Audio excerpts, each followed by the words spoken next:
پیارے ناظرین، آج ہم فارسی کی پہلی کتاب صفحہ نمبر 6 سے سیکھیں گے۔ اب اسکرین میں دیکھ رہے وہاں لکھا ہوا ہے واحد اور جمع۔ جی ہاں، آج کے ویڈیو میں فارسی میں واحد اور جمع کی پہچان کیا ہے اور جمع کو کس طریقے سے بنایا جاتا ہے اس کے بارے میں گفتگو کروں گا۔ اصل میں واحد اور جمع کے بارے میں بہت پہلے ہی سے میرا ایک ویڈیو چینل میں ہے، لیکن ہوتا یہ ہے کہ سامعین اور ناظرین کو ویڈیو کے حوالہ دینے سے بہت کم ہی انہوں نے حوالہ کیا ہوا ویڈیو کی طرف مائل ہوتے ہیں، اس لیے دوبارہ اس ویڈیو کو یہاں پیش کر رہا ہوں۔ تو چلیے شروع کرتے ہیں۔ واحد کے جمع بنانے کے لیے کچھ قواعد ہے، لیکن اس درس میں صرف پہلا نمبر قاعدہ ذکر کروں گا۔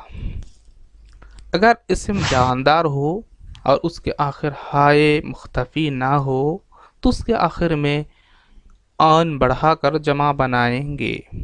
اگر اسم جاندار ہو اور اس کے آخر ہائے مختفی نہ ہو تو اس کے آخر میں آن بڑھا کر جمع بنائیں گے، جیسے مرد ایک مرد، مردا بہت مرد، زن ایک عورت، زنا بہت عورت۔ اگر اسم جاندار ہو اور اس کے آخر ہائے مختفی ہو تو جمع کے حالت میں اس ہائے مختفی کو گاف سے بدل دیں گے، پھر اس کے آخر میں آن بڑھا کر جمع بنائیں گے۔ اگر اسم جاندار ہو اور اس کے آخر ہائے مختفی ہو تو جمع کی حالت میں اس ہائے مختفی کو گاف سے بدل دیں گے، پھر اس کے آخر میں آن بڑھا کر جمع بنائیں گے، جیسے بندے ایک بندہ، بندے گاہ بہت بندہ، مردہ ایک میت، مردے گاہ بہت میت۔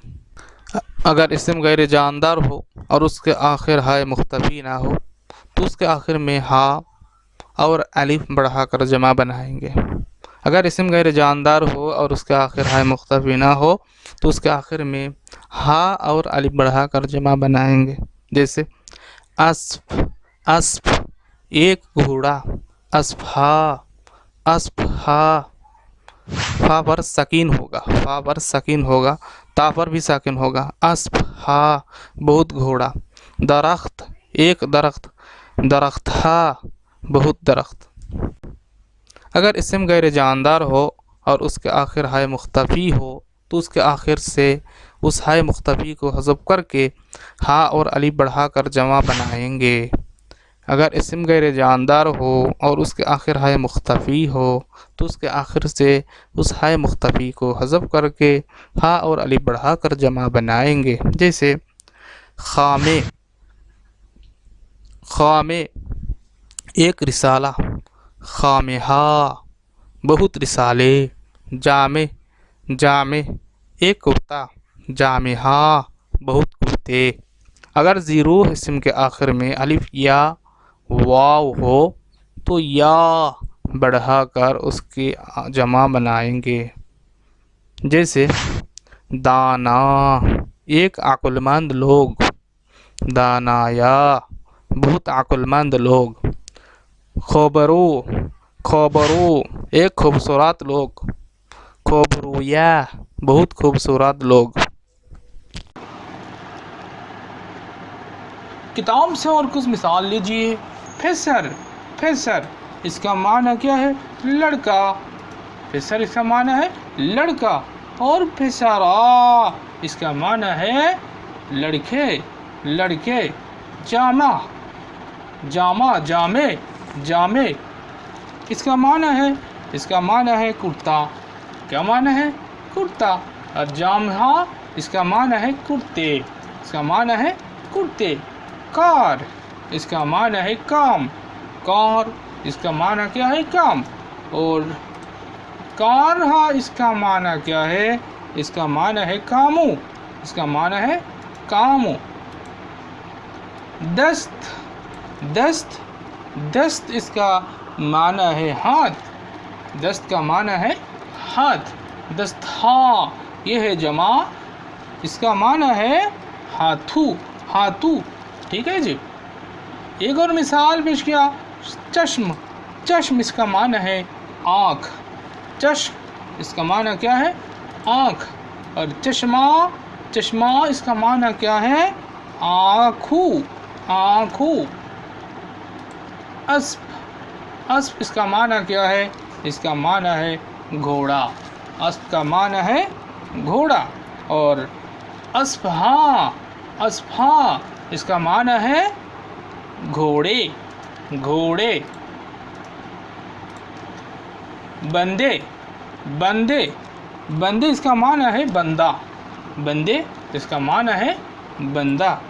اور بندے گاہ، بندے گاہ اس کا معنی ہے بندے، بندے گاہ اس کا معنی ہے بندے.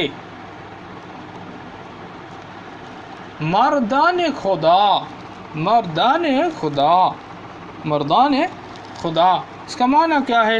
اس کا معنی ہے خدا کے مرد، خدا کے مرد. مردان خدا، مردان خدا اس کا معنی ہے خدا کا، خدا کے مرد، خدا کے مرد. زنان ہند، زنان ہند، زنان کیا ہے؟ یہ جمع ہے. زنان کیا ہے؟ جمع ہے. ہند ایک ہندوستان ہے. زنان ہند اس کا معنی ہے ہندوستان کی عورتیں، ہندوستان کی عورتیں. پھساران ماں، پھساران ماں، پھساران ماں اس کا معنی کیا ہے؟ ہمارے لڑکے. ماں یہ کیا ہے؟ ضمیر متکلم ہے. ضمیر متکلم جمع جو ہے وہ ضمیر ہے ماں. پھساران ماں اس کا معنی ہے ہمارے لڑکے. اس کے بعد ہے جام ہے بندے گاہ، جام ہے بندے گاہ، جام ہے بندے گاہ اس کا معنی کیا ہے؟ اس کا معنی ہے بندوق کے کرتے، بندوق کے کرتے. ایک اور مثال پیش کیا، کار ہے خدا، کار ہے خدا، کار ہے خدا اس کا معنی ہے خدا کے کام، کار ہے خدا اس کا معنی ہے خدا کے کام. کار ہاں خدا کے کاموں، خدا کے کاموں اس کا معنی ہے خدا کے کاموں. دست ہائے شما، دست ہائے شما اس کا معنی کیا ہے؟ دست ہائے شما اس کا معنی ہے تمہارے ہاتھ، تمہارے ہاتھ. چشمان سیاہ، چشمان سیاہ یہ ترکیب توصیفی ہے. چشمان سیاہ کیا ہے؟ یہ ترکیب توصیفی ہے. چشمان جمع ہے، چشمان کیا ہے؟ یہ جمع ہے. اس کا معنی ہے کالی آنکھیں، کالی آنکھیں، کالی آنکھیں.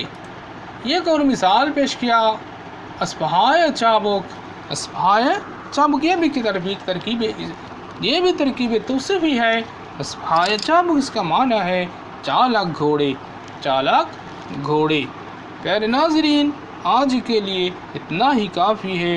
السلام علیکم ورحمۃ اللہ وبرکاتہ.